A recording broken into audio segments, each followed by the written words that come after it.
What's up everyone, today I want to showcase Shadow Skuntank in the Great League with its new move, TRAILBLAZE. Skuntank has always been one of my favorite Pokemon to run in Great League as it's quite neutral, only really loses hard to some ground and steel types. And versus one of those typings, it now has a new coverage move in TRAILBLAZE. Now, versus pure ground types, it's really not going to do that much damage, but versus water ground types like Swampert and Quagsire, it can almost one-shot them, which is really nice coverage for Skuntank to have. I did find it difficult to fit it into a team though, as there's now a lot more threats to Skuntank in the meta than there were a couple seasons ago, like Alolan Sandslash, Carbink, Gligar, and the newly buffed Diggersby. And there's really not one Pokemon that covers well for all of these. So you're gonna see me play around with the team a bit in this video, starting off with running Deoxys lead and Diggersby in the back, which I quickly realized was quite weak to Gligar. So first two battles are going to be of those, and then we're going to move into the team you see on the right with Peloper, which is ultimately the team I would recommend, because I did have some success with that.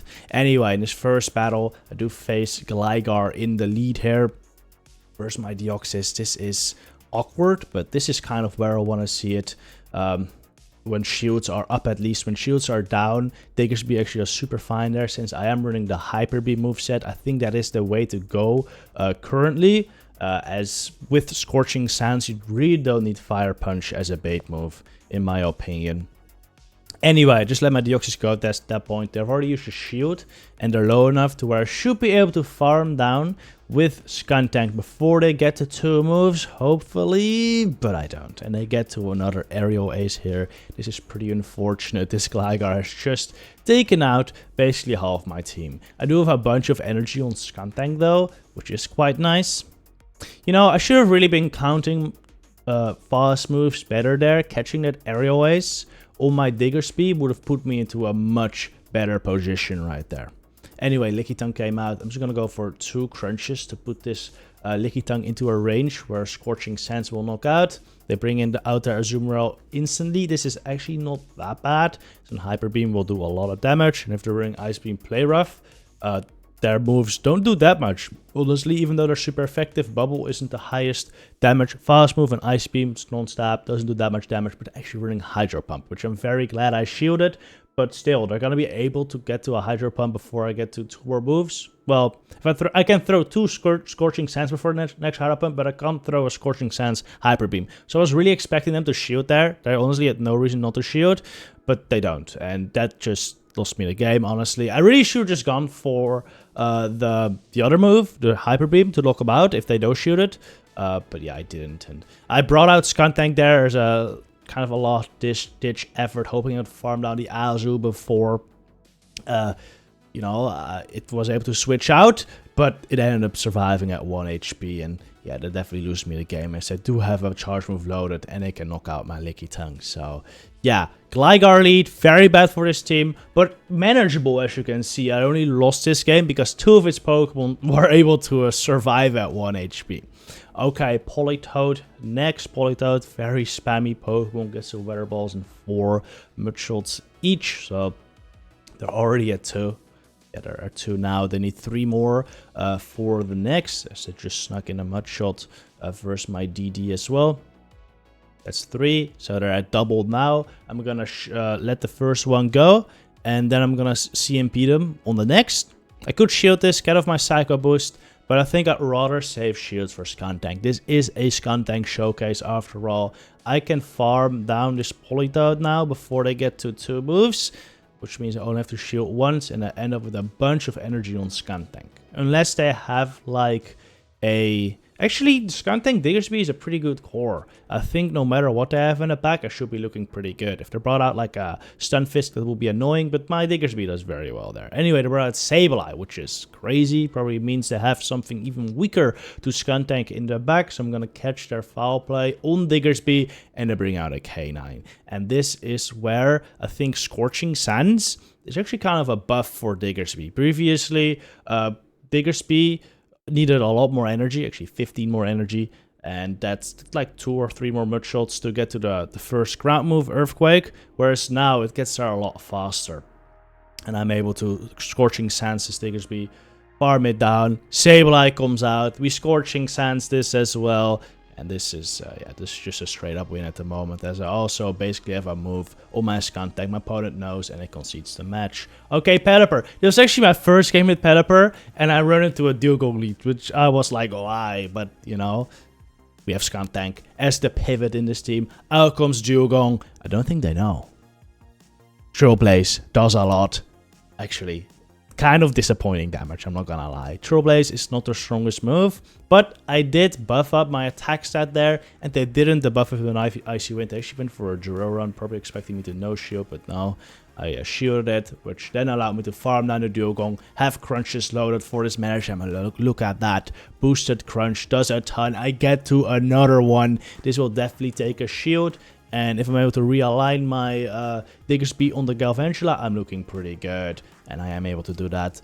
Galvantula comes out. This is just a lunge, no need to shield. Even if they were running Energy Ball for some reason, I would be able to take it easily, so no shield there. Just go straight for the beam. I'm not expecting a shield here.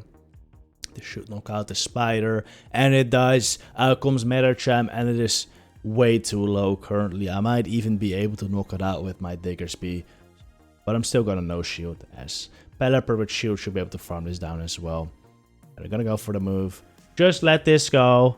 I don't know why my opponent is still staying in, to be honest, as my Peloper should be able to easily farm this down, and that is a good game. Deoxys lead, kind of awkward.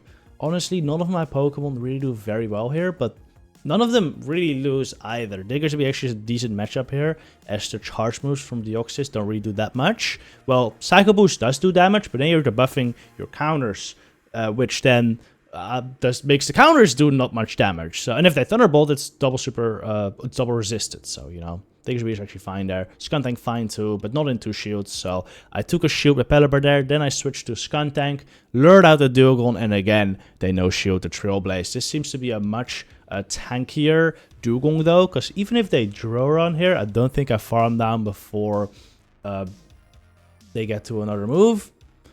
So I'm actually still shielding. It's an Icy Wind, which makes it even harder for me to farm down. Still get to the crunch though to knock out the Dugong. Now a Hive taken switch, which I think is a good thing, because then I can bring in Diggersby versus the Deoxys, which after this Psycho Boost is very good for me. Oh, it's a Thunderbolt actually. Still, that's very fine. Oh, actually bring in Peloper. Interesting.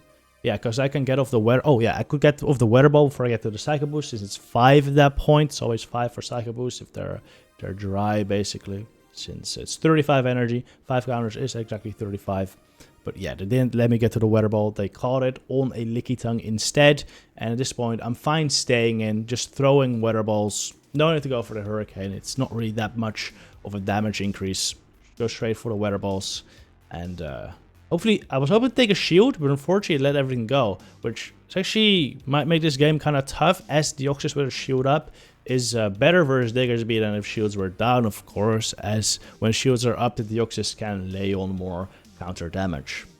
Anyway, Licky gets to the whip. I'm really hoping it doesn't get to the another one, but it does get to another move. I do think this is just a body slam though, which it is. I can easily take that out. Out comes Deoxys. Go for the first Scorching Sands. I have no clue how much damage this move does at this point, but I'm really just hoping it knocks out, as I won't be able to reach the Hyper Beam after that Psycho Boost. Go for the next Scorching Sands, and is this enough? It is enough to knock out the DD, and that's a very close game. Okay, next lead, very positive, and then I bring out Greedent, and man, I didn't really know what to do here. So I stay in with Peloper. I'm going to end up throwing a move once I get to 2 weather balls. So I have 1 stored for Machamp later as well. And then I'm going to make a massive mistake and go into my Diggersby. Whenever you see Machamp lead and they switch into something weak to fighting, assume it's going to be like a steel type in the back. You need your Diggersby for a steel type. If it's like a Registeel or maybe even, it could be a Carbink too, by the way. Like a tank, basically, an anti-flyer, and you need Diggersby for those. Skuntank will be able to deal with that, or Alolan Sandslash even. That's also I haven't really spoken about why I run like this composition. Diggersby is basically there's an anti Alolan Sandslash and anti Peloper. Well, Diggersby Peloper is a pretty good core, as Peloper really loses hard to Steel, or not Steel, to Registeel. Doesn't do great versus Steelix either. Does okay versus Stunfisk. Doesn't do amazing versus Sandslash, and electric types doesn't do very well against either. And those are basically Diggersby's specialties, beating those. So very good core. But yeah, I needed to save. So I need to save Diggersby for those Steel types, but I didn't this time, and I think that's gonna bite me in the butt here. I'm gonna throw another Weather Ball at the Machamp. This will knock it out, and then I think they do have a Alolan Sandslash in the back, right? I think they do have a Alolan Sandslash. Yep, there it is. Oh, and they make a catch as well. Not that this mattered at all. Not that this mattered at all, but it did secure them the game even further. So I just concede right there, as there was no point in letting my Skuntank get knocked out by a Duran there. Anyway, Peloper Mirror Lead. I really dislike this, as mine does lose CMP most of the time. I'm running a very good IV1. And in that case, it makes this very awkward. I go for the Weather Ball bait here. I think they let it go. Yeah, and this is just bad. This is really bad. I could go for the Hurricane right there, but I didn't really want to CMP with them again. So I just shoot up theirs, farm up more energy to up to the point where I'm at 100, and then just throw the Weather Ball to knock them out. I could have also undercharged this, but then they can just switch out and keep their Peloper alive for later, which, if it gets aligned to Skuntank later on, is not much of a problem, as I can just Poison Jab down before it gets to another move. But if it were to go onto Diggersby, it can definitely still get to another move, even if it's at deep red HP. So I just needed to take out that the Pokemon right there, the Peloper, so that you know, I could align my Pokemon in the back here, which I am able to do with Diggersby on Steelix is pretty good. I kind of wasted a Weather Ball right there. I wasn't expecting him to throw immediately, so I wanted to throw my Weather Ball. Good timing for 4 wing attacks, but honestly, that was a big mistake. I should not have done that. Anyway, we're still looking okay here, though. The Steelix, I forgot this Pokemon's name for a second. The Steelix throws a Breaking Swipe, which is completely fine. I am debuffed here now, though, which means I will want to get out of here eventually, but not immediately, as this Registeel is kind of threatening for Skuntank as well. So I'm just going to throw a Scorching Sand over farm up to right before they get to a move here. Switch into my Skuntank, because I'm pretty sure I get to 2 moves here. They just throw a Zap Cannon and try to farm down. Skuntank actually has decent HP, so the lock-ons don't do that much damage. Well, I always do 1 versus basically everything, but Skuntank has a lot of 1s of HP, so he can't lock on me down, and I'll Poison Jab them down instead, and that's another good game. Had he thrown another move there, my Diggersby would have outpaced another Scorching Sands, by the way. That's why I did 2 more Mud Shots before switching out, as that would guarantee me to get to the move, even if they threw a second charge move into my Skuntank. So this is basically checkmate at that point. Anyway, another Deoxys lead, pretty decent for Peloper, not amazing, but I can do pretty well here if shields are up. Take a Psycho Boost too. They were not at 16 counters yet, which is what they need for double Thunderbolt. No shield that. Outcome is double, kind of awkward. I don't have a great counter here, so I'm going for Weather Ball into a Hurricane and then catching the move on Skuntank. Honestly, maybe I should have caught the move on Diggersby, as it does less there. I'm not really worried about the double kick damage, but still, this is okay. Out comes Obstagoon down. This is not really okay. Obstagoon is a problem now. The Peloper is almost done for, and Skuntank is almost done for too. And I don't even reach the Trailblaze. I should have just gone for the Crunch, but I thought I already had the Trailblaze. That's a big mistake, as Obstagoon is also going to outpace me here to a move, meaning that I have to use a shield here. Oh, and Deoxys is still alive as well. Wow, they bring that in. I go for the Hurricane. This will knock out if they let it go, and I do let it go. That actually gives me a chance here, because my Diggersby might be able to get to the double Scorching Sands, and it should be enough to knock out the Obstagoon here. Well, 1 should be enough, but the other will take the shield. Gonna be close though. We saw Scorching Sands knock out a Deoxys earlier from a little less health than this, but the Obstagoon I think is a little more than the Deoxys had, so This might still be very, very close. Second cross chop doesn't knock me out. I go for the Scorching Sands. Is this enough to knock out the Obstagoon? It is, and I win the match. GG. Oh, that was the final battle 2. Final verdict on Skuntank. Honestly, it is hard to run in the current meta. There's a lot of Glygars around. Decent amount of Diggersbys. Not many like Galarian Stunfisk anymore, which was Skuntank's main threat, but there's a lot of Alolan Sandslash instead, which are also quite threatening. So overall, Skuntank is not really a Pokemon I'd super recommend, but it is a fun one. Diggersby though is a Pokemon I would definitely recommend. I think it's really good in the current meta. So do try that out, especially in this Peloper Diggersby core. It is quite nice. Maybe instead of Skuntank, you could run something like a Greedent or a Lickitung that would pair pretty well. Anyway, hope you enjoyed this video. See you in the next one. Good luck with your battles, trainers.